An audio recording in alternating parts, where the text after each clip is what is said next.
बिस्मिल्लाहिर्रहमानिर्रहीम। अस्सलाम वालेकुम। कैसे आप सब? दुआ है, उम्मीद है कि आप सब खैरियत से होंगे। अल्लाह ताला आप सबको अपने ज़ुबान में रखे, खुश खुर्रम आबाद रखे। आज मैं आपके साथ बहुत आसान, सादा सा लेकिन बहुत ही लजीज रवायती किस्म का बीफ पुलाव की रेसिपी शेयर करने जा रही हूँ। बहुत आसान है, सब अपने अपने तरीके से बनाते हैं। मेरा क्या तरीका है, चल के देखिए, वीडियो देखिए, और अगर रेसिपी पसंद आए तो लाइक कीजिएगा और चैनल को सब्सक्राइब कीजिएगा। तो चलिए स्टार्ट करते हैं अपनी आज की रेसिपी और देखते हैं कि आज का यखनी बीफ पुलाव सादा अंदाज में कैसे बना है। यहाँ पे देखिए, मैंने बीफ को बॉईल कर लिया था इतनी देर कि वो गल जाए, तो करीबन 15 से 20 मिनट लगे हैं बीफ को गलते हुए। और मैंने सिंपल इसको बॉईल किया, इसमें सिर्फ नमक और सुरख मिर्च आधी आधी टीस्पून डाल के इसको बॉईल कर लिया है, और इसमें कोई मसाला मैंने नहीं डाला। मैंने कढ़ाई ले ली है और इस चूल्हा मैंने ऑन कर लिया है, और ऑयल लूँगी मैं तकरीबन आधा कप या हस्बे ज़रूरत। इसमें ऑयल चला गया। साथ में इसमें डालूँगी मैं 1 टीस्पून भर के ज़ीरा। साथ में इसमें मैं डाल रही हूँ 2 अदद प्याज बारीक कटे हुए। इनको बिल्कुल बारीक प्याज काटना है, और ये 2 बड़े प्याज थे, बस ये 2 अदद मैंने प्याज डाल दिए। ठीक है, और इसको फ्राई करूँगी गोल्डन होने तक। और साथ में सिर्फ 2 अदद ये बड़ी इलायची, जो काली इलायची होती है, इनका ऐसे खोल के, ताकि इनका अरोमा अच्छे तरीके से आए, बस ये 2 अदद डाल रही हूँ, और कोई गरम मसाला इसमें मैं नहीं डाल रही। अब प्याज मेरे फ्राई हो चुके हैं। मैंने इनको बहुत ज़्यादा गोल्डन नहीं किया, मीडियम फ्राई किए हैं। और साथ में इसमें मैं डाल लगी हूँ लहसुन 1 टेबल स्पून और अदरक 1 टेबल स्पून, ये डाल दिए। इसको थोड़ा सा मिक्स करते हैं, आंच को मैं हल्का करती हूँ। और यहाँ से अब इसमें से कुकर में से मैं इसमें से बीफ डालूंगी। ये हड्डी बहुत बड़ी है, तो इसको मैं साइड पे कर देती हूँ। ये आपको मैं दिखा दूँ, ये हड्डी इसमें से मैंने निकाल दी, ये प्लेट में मैंने निकाल दी। इसका जितना असर निकलना था निकल चुका। और अब इसमें मैं डालूंगी गोश्त। गोश्त बिल्कुल गला हुआ है। आप अपनी, ये बीफ का भी पुलाव बना रही हूँ, आप चिकन का भी ऐसे बना सकते हैं या मटन का भी बना सकते हैं, जैसे आपकी मर्जी। अगर चिकन का बनाएंगे तो फिर इस मौके पे आप कच्चा चिकन डालेंगे, जहाँ पे मैं गोश्त डाल रही हूँ। ठीक है, उसको फिर आपको बॉईल करने की ज़रूरत नहीं पड़ेगी। तो आंच तेज़ करती हूँ, इसको भूनती हूँ, ताकि लहसुन अदरक का इसमें से कच्चापन ख़त्म हो जाए और ये अच्छी तरीके से फ्राई हो जाए। अब यहाँ पे इसमें मैं लहसुन अदरक का बहुत अच्छी तरीके से भून चुका है। अब इसमें मैं डालूंगी दही, 3 टेबल स्पून भर के दही डाल दी, और इसको भूनूंगी। इसको आपने बहुत अच्छी तरीके से भूनना है। देखिए ये दही इसमें बिल्कुल खुश्क हो चुका है, और ये मसाला बहुत अच्छे से भून चुका है। अब इसमें मैं डाल लगी हूँ चावल इसमें चले जाएंगे। ये मैंने 2 कप चावलों को 1 घंटा पहले से भिगो के रखा हुआ है। अब इसको थोड़ा सा मिक्स करूंगी मसाले के साथ चावलों को। बहुत नरम हाथों से साइडों से आपने करना है, ताकि आपके चावल टूटे नहीं। ठीक है, इसको मैं बहुत आहिस्ता आहिस्ता कर रही हूँ, ऐसे थोड़ा सा मिक्स कर रही हूँ, ताकि ये चावल टूटे नहीं। ये देखिए,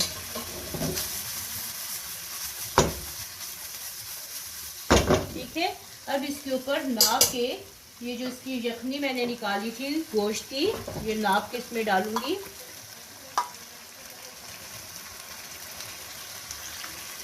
ये 1 कप, और ये 2 कप ये चलेगी, और साथ में सादा पानी डालूंगी। ये हो गए 3 कप, और यहाँ पे हो गए 3.5 कप। 4 कप पूरा नहीं डालूंगी, इस तरह फिर आपके चावल बहुत अच्छे से खिले खिले बनते हैं। ठीक है, अब इसको मिक्स करती हूँ। और आपको याद होगा, मैंने आपको बताया था कि इसमें नमक मैंने अभी तक नहीं डाला, क्योंकि गोश्त उबालते हुए मैंने उसमें ½ टीस्पून डाला था। यहाँ पे मैं नमक डालूंगी। 2 कप मेरे पास चावल हैं, आधा चम्मच पहले इसमें, ½ टीस्पून पहले इसमें नमक जा चुका है यखनी में। और ये ये 2 और ये 1/4। आप अपने हस्बे जायका डालें, ठीक है। और साथ में इसमें मैं डालने लगी हूँ गरम मसाला पाउडर 1 टीस्पून। ये घर का पिसा हुआ है, 1 टीस्पून भर के इसमें मैंने गरम मसाला पाउडर डाल दिया। अब इसको मिक्स करते हैं।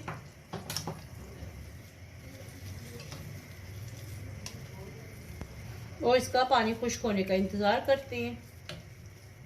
यहाँ पे मेरे पास 1 अदद गाजर मैंने ली है, उसको कद्दूकश काट लिया है, ठीक है। पहले मैं अक्सर बनाती हूँ ये चावल, तो इसको जूलियन कट भी काट लेती हूँ और कद्दूकश भी कर लेती हूँ। ये 1 अदद गाजर है, आप अगर चाहें तो ज्यादा भी ले सकते हैं, ना डालना चाहें तो ये ऑप्शनल है, आपकी अपनी मर्जी है। मैंने गाजर को चूल्हे पे रख दिया है, ये ऑप्शनल है, आपकी अपनी मर्जी है, ठीक है। ये और ये 2 टीस्पून या 1 टेबलस्पून भर के आप इसमें चीनी डाल दें। और इसको पकाऊंगी मैं जब तक कि इसका थोड़ा सा पानी नहीं आ जाए। और साथ में इसमें थोड़ा सा, ताकि ये नीचे चिपके नहीं, इसमें मैं थोड़ा सा ऑयल डालने लगी हूँ। 1 टेबलस्पून के करीब आप इसमें ऑयल डाल दें। ये देखें, इसको मिक्स करते हैं। तेज आंच पे करना है, बहुत ज़्यादा इसका पानी ना आए, ठीक है। ये देखिए,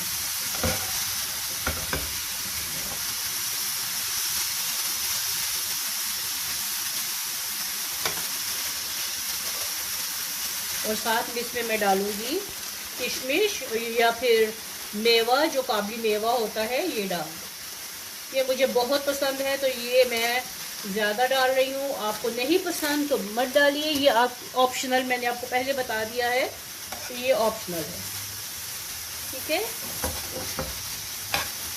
चलिए, ये हमारा काबली पुलाव जैसा जो होता है, अफगानी पुलाव, काबली पुलाव जैसा, ये उसका तड़का रेडी हो गया। इसको हटा देती हूँ और अपना पुलाव उधर ले आते हैं फिर से, ताकि आपके सामने रहे। ये देखें, इसका पानी खुश्क हो रहा है, पूरा खुश्क होगा फिर इसको दम पे लगाऊंगी। यहाँ पे देखिए चावलों का पानी खुश्क हो चुका है। ये देखिए, मैं आपको बताऊं, ये देखिए इसमें पानी की पच पच करके की आवाज़ बिल्कुल नहीं है। ये आंच को मैं धीमी करती हूँ। ये मैं ऐसे चेक करती हूँ कि पानी बिल्कुल खुश्क हो चुका है, ठीक है। अब इसको ढक्कन लगाते हैं। 2 मिनट के लिए आप तेज़ आंच पे रखना है, फिर आंच इसकी मीडियम कर देनी है। और अगर आप चाहें तो फ़ौरन से ये तड़का डाल लें, वरना प्रेजेंटेशन के लिए रख लें। मैं साथ ही डालने लगी हूँ ताकि इसका फ्लेवर इसमें आए, बहुत मज़े का लगता है। एक साइड पे डालूंगी ताकि चावल निकालते हुए आसानी रहे। ये सारा मैंने डाल दिया ताकि इसका फ्लेवर और खुशबू जो है ना वो आ जाए। ये देखिए, मैंने इसको एक साइड पे ऐसे कर दिया है ताकि चावलों का दम आसानी से आ जाए। तो चले, अब इसको कवर करती हूँ मैं, और इसको तकरीबन 10 से 15 मिनट के लिए इसको मैं दम पे लगाने लगी हूँ। कपड़ा लगा के दम पे लगाऊंगी और 15 मिनट टाइम देख के, घड़ी देख के 15 मिनट इसको दम दूंगी। फिर आपको फाइनल लुक दिखाती हूँ इसकी। चलें, 10 से 15 मिनट हो चुके हैं, 15 मिनट हो चुके हैं। तो अब इसका खोलते हैं। ये देखें, माशाल्लाह माशाल्लाह, कितना मज़े का ये पुलाव लग रहा है। और देखें धुएं कैसे उठ रहे हैं। तो आजकल के मौसम में, ठंडे ठंडे मौसम में इस तरह का पुलाव बनाएं, खुद भी इंजॉय करें, घर वालों को भी करवाएं। तो चलिए डिश आउट करते हैं। यहाँ पे मैंने डिश ले ली है और ये देखिए, पहले डालते हैं सिंपल पुलाव। इसके ऊपर मैंने थोड़ा सा दम लगाते हुए मसाला फिर से डाला था ताकि बहुत अच्छे से मसाले की खुशबू आए, क्योंकि ये बिल्कुल सिंपल है तो इसलिए मैंने इसमें मसाला डाल दिया था ताकि उसकी खुशबू आए अच्छे से।